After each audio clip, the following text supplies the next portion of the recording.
Welcome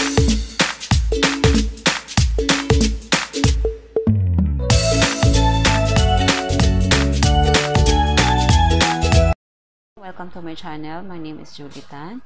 Ngayon po magluluto ako ng spaghetti red sauce. So, ngayon po, uunahin po natin ang sauce po ng spaghetti. So, nagpainit po tayo ng isang pan. Tapos ngayon po nilagyan natin ng olive oil. Sa olive oil, mga isang kutsara po, 1 tablespoon olive oil, and isang pirasong white onion. White onion po ginamit natin para hindi po siya masyadong matapang yung amoy.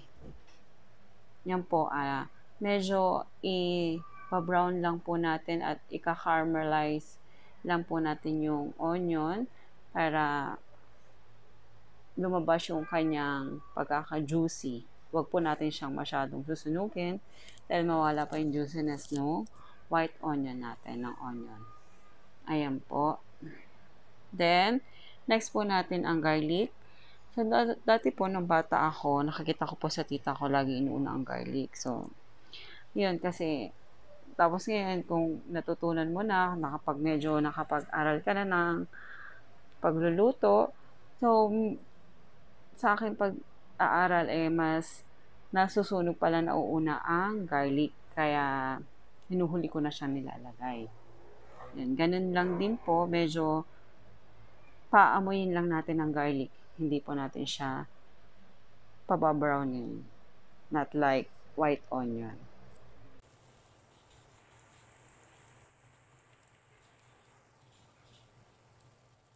Ayan, okay na po siya. Ngayon, lalagay na po natin ang pork. Ground pork po ang aking ginamit, hindi po beef, dahil yun po ay mas gusto kong gamitin. So, depende naman po kung ano yung mas gusto natin gamitin, beef ground or pork ground.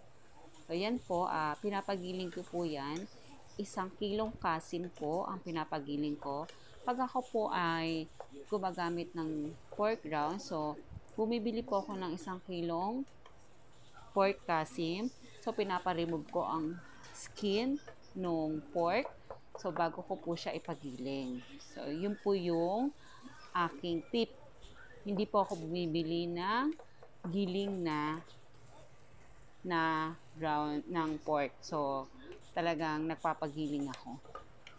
Kasim po ng pork ng baboy ang aking laging pinipili pag ako ay nagpapa-ground. So, yan po, nilagyan natin siya ng soy sauce. Nilagyan natin siya ng soy sauce para po magka-lasa po siya. So, yung ginamit ko po ng soy sauce is Japanese soy sauce. Dahil mahilig po ako sa manamis-namis. So, lulutuin po natin tong ground pork na to hanggang sa siya ay maluto na ng tuluyan. Yan po, wait po natin siya.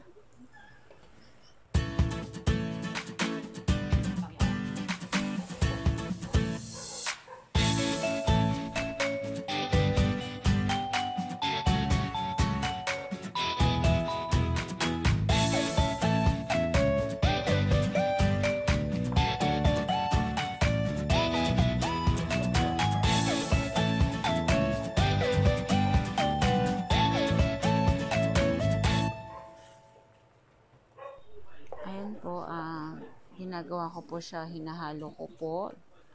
Kaya ako po siya hinahalo kasi ayoko pong nagdidikit-dikit yung meat niya. So, kaya talagang inaano ko po talaga siya every time na pag nakikita ko po na medyo parang kumulo na siya ng konti, mamumuo po yun eh. So, ngayon, gagawin natin ganyan-ganyan. Ihiwa-hiwalay po natin siya para po hindi buo-buo yung meat pag naluto na po siya.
ground pork natin ay nag-oil na siya sa sarili niyang meat. So, ngayon po, ang next natin, nilagyan natin siya ng Hans pasta tomato sauce. Yan po ang ginagamit ko pag ako ay nag-red pasta. Pero po, meron din po akong isang ginagamit na brand. Pinaghalo ko po sila ngayon dito sa red pasta ko. Yan. So, ano po yun? Italian sauce naman po yun. Pinaghalo ko po silang dalawa. Masarap po siya. So, mas malinamnam. So, I think so na mas magugustuhan ng mga kids. Yan po, quick milk. Naglagay po ako ng quick milk para po mas mag-enjoy ng mga kids natin ng ating red spaghetti. So, yung dinagdag ko po na yon, quick milk, saka parmesan. Yan. Pang kids po talaga to. So, mas mai-enjoy po talaga ng kids.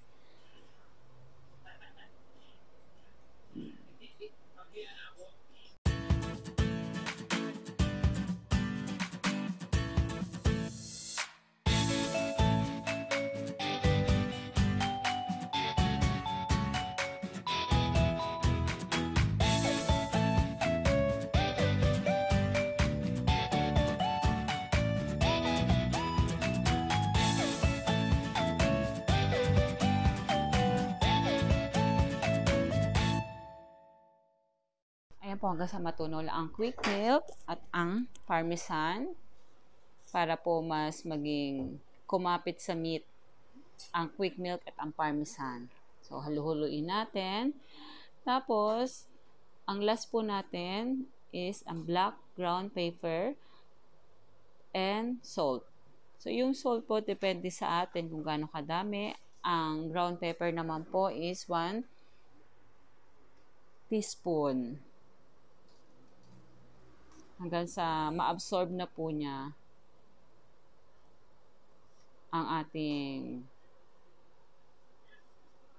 quick milk and parmesan. Tapos pag okay na po ang lasa, okay na po. Pwede na po natin ihain. So ako dito ginawa ko pa po, nag-wait pa po tayo ng 5 minutes. Kinover ko muna siya. Pinakuluan ko pa po siya ng 5 minutes.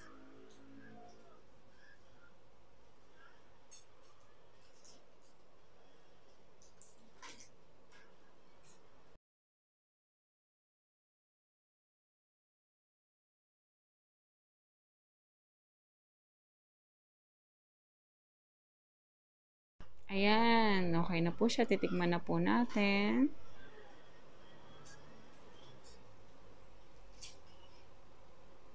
Dan dan dan dan. Ayan, mainit pa po. Ayan, okay. Oh, sarap. Ayan, nilagyan ko po siya ng ilang pirasong dahon ng basil para meron pong contrast ang lasa. Hindi lang po puro malinamnam na lasa ng quick milk and parmesan. So, okay na po yan. Ayan, okay na po. Luto na rin po ang aking pasta spaghetti. So, yan po. Ang pag-prefer lang po ng pasta spaghetti natin, kailangan lang po natin sundin ang instruction ng balot ng pasta para maging al dente siya. Yan po. Maraming salamat.